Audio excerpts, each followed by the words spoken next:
I'm really excited to talk about the areas of development that nature can bring to our children on the spectrum.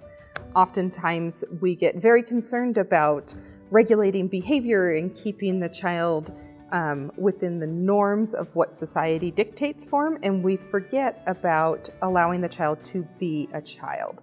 And so the first area of development I'd like to talk about is the cognitive area.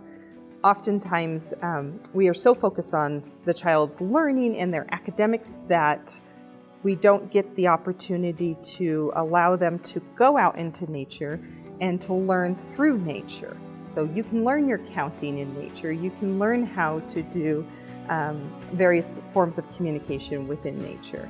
And so when we're talking about cognitive development, nature brings in wonder, it brings in excitement, it brings in imagination and creativity.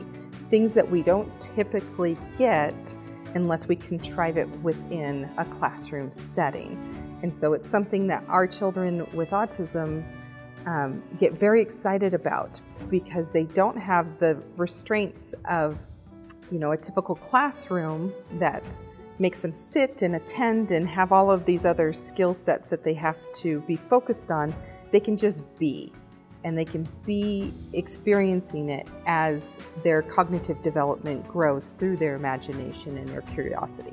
So an example of the cognitive development let's take it way back. I've been doing this for over 20 years, and one of the very first children I ever worked with, we found that he really struggled. We were doing ABA therapy with him, and he really, really struggled to be able to stay focused because of between the artificial lighting and all of the sounds that the house was making and things like that. And so we actually took him outside for him to be able to feel the breeze, to enjoy what the birds were doing, to be able to watch his dog running around the yard.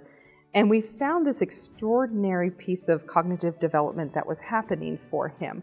What he was doing was he was moving himself away from what we defined as the workspace, and he started to go to the edges of his yard, and he started to pull things and build, and he began creating. And what we discovered with him was that he was actually a very engineered-minded child that we didn't ever know because we had always set up what his environments looked like.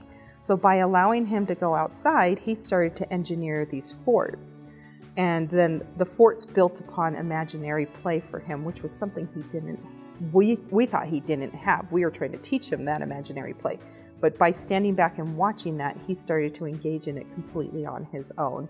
And so it was really a nice way of discovering that this child really has all of these skills that we're trying to artificially teach to him by allowing him just to be out in nature and allowing him to explore.